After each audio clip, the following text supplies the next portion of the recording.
Hannah Murray on TRE in the afternoon. Joining us on the line now is Dee Anderson. She's the daughter of the legendary visionaries Sylvia and Gerry Anderson, who created the iconic Thunderbirds 60 years ago this year. Her memoir and stage show, currently touring the UK, is called Growing Up with Thunderbirds, giving a unique personal perspective on one of the most beloved TV series of all time. Welcome to the show, Dee. Thank you. Thank you so much, Hannah. It's lovely to be on the show. Oh, it's lovely to have you with us. And it was the first night last night, wasn't it? How did it go?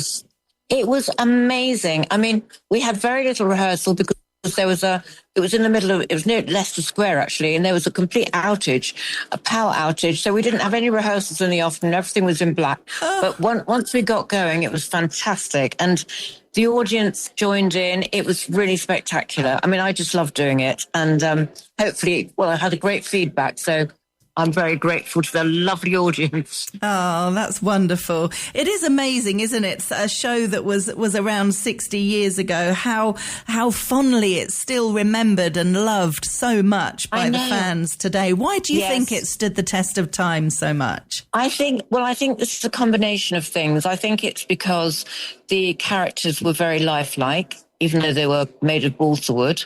And I think they developed them. It was like the heart and soul of the programs. And also, I think the vehicles were very futuristic.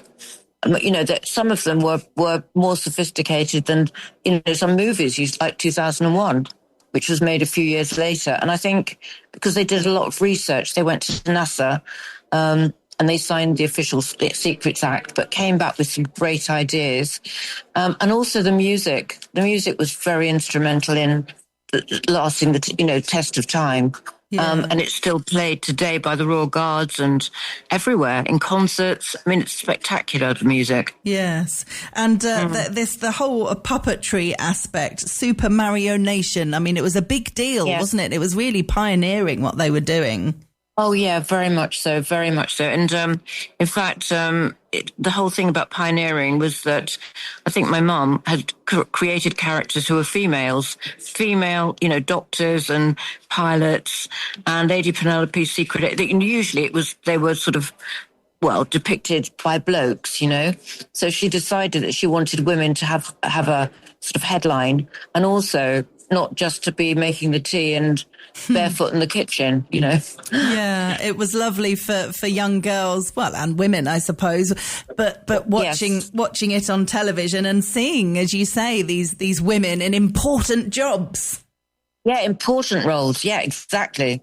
So, they were ahead of their time. And my dad, he was fantastic at designing the vehicles. He was like the cutting edge of the danger explosions. And there was a great special effects guy called Derek Meddings, who was absolutely brilliant. And he was again groundbreaking in that way.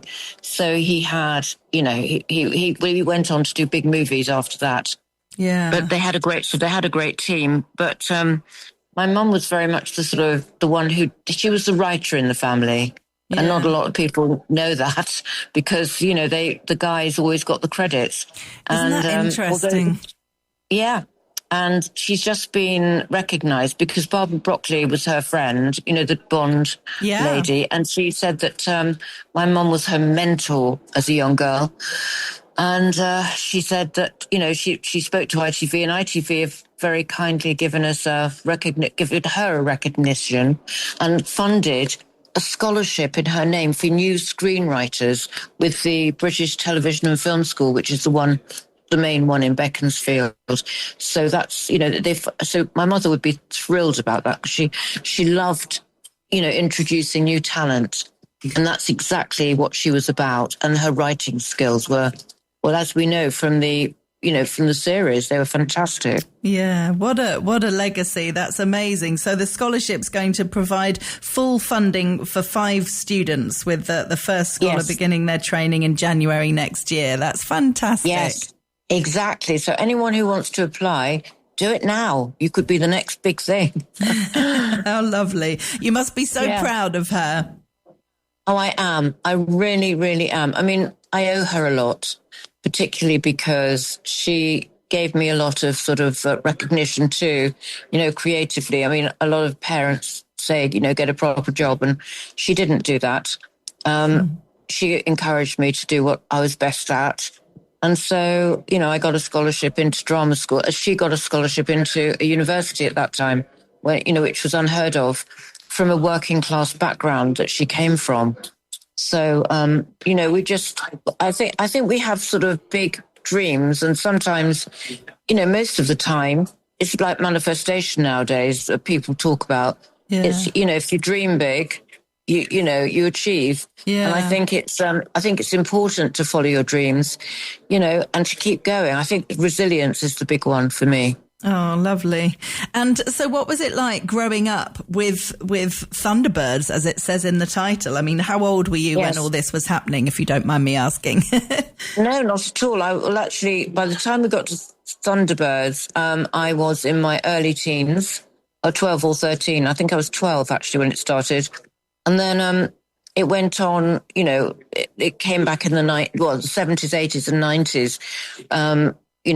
When it sort of, the Tracy Island sold in the 90s, was the biggest selling merchandise toy at Christmas. I mean, so it kept on coming back. Yeah. But so it was an amazing time for me, because I think for anyone at that age, it's, you're just about sort of becoming aware of yourself, and you're, discovering things about yourself that you're good at. I mean, so it was a very creative time for me as well, because I would listen to them talking about, things like what, the script, the because they had script meetings late into the night.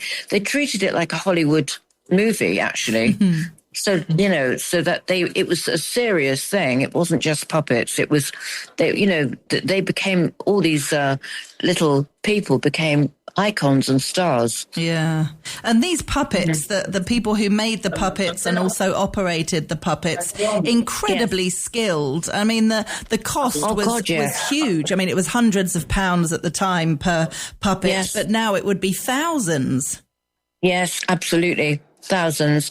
Well, Mary Turner, who's now 91, she lives near me, actually, and we often meet up. Yeah, she came last night too to the gig. It was lovely, and the audience were thrilled to meet her, because I introduced her, and she remembers sculpting Lady Penelope. And it was actually based on my mother's face. She based it on my mother's face because she couldn't get it right. My mother took a huge interest in this character, and she kept coming in and saying to Mary, it's nearly there, darling, but it's not quite right.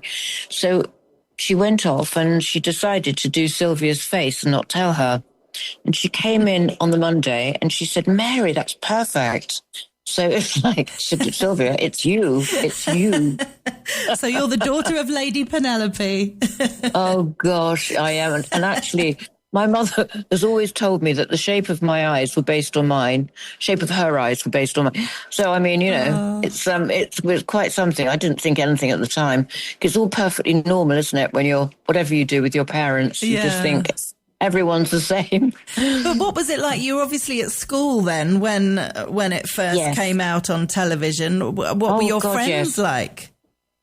My friends all wanted to come to the studio. I hadn't told them before that, because it was a bit, embarrassing. But then suddenly I couldn't hide it, because my parents were everywhere. I mean, it was the Beatles and them, really.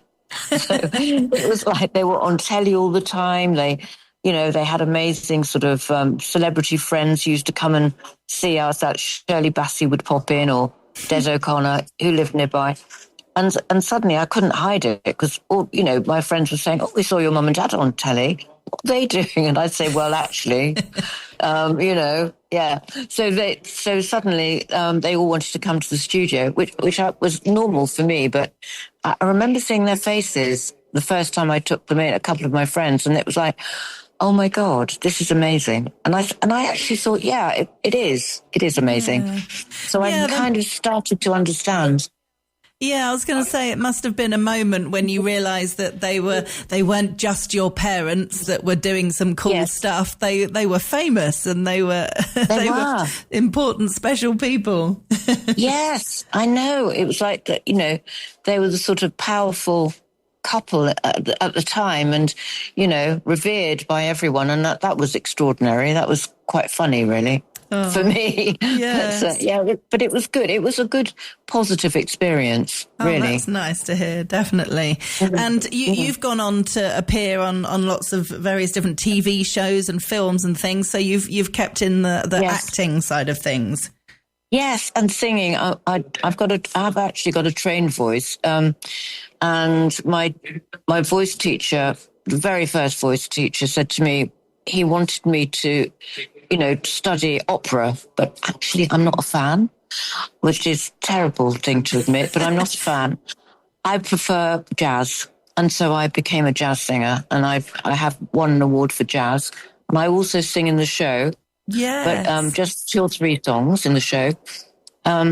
So, yeah, but I'd love people to come. I mean, I know that, you know, people may not be able to travel, but that we're going all over the place. So, you know, if you look at my website, which is deeanderson.co.uk, sorry, I'm going to give it a plug now. No, please you can do. also pre-order the memoirs, the book as well, but you can see where I'm going to be and what I'm going to be doing. It's all very exciting. Yeah, I'm sure it is. And how did you go about writing the book compared to writing the stage show? Did the two sort of go hand in hand? They did. Actually, they did. I wrote with another writer because I found it really impossible to write something so close to home on my own, although I do love writing. But I got a friend of mine who's a great writer, Natalie Ogle, to work with me on the book. And then we adapted that for the stage. And it's similar, but different, if you know what I mean.